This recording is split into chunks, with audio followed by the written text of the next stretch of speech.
daan at katotohanan. Siyang magbibigay sa'yo ng buhay na walang hanggan. Kaya tanggapin siya sa buhay mo at pagharian siya dyan sa puso mo. Kaibagan ko,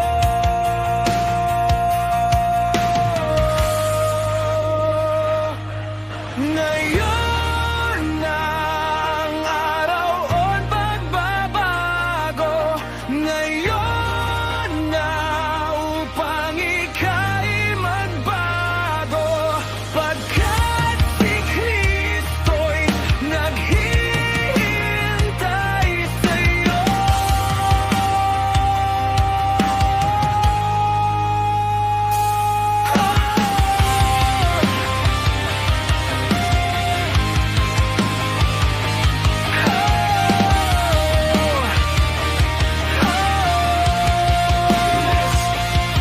Siya ay namatay, katawan niya ay pinayubay, dugo niya ay dumanako pang ika'y mabuhay. Ang kasalanan mo ay kanya nang inako, kasabay ng paghihirap at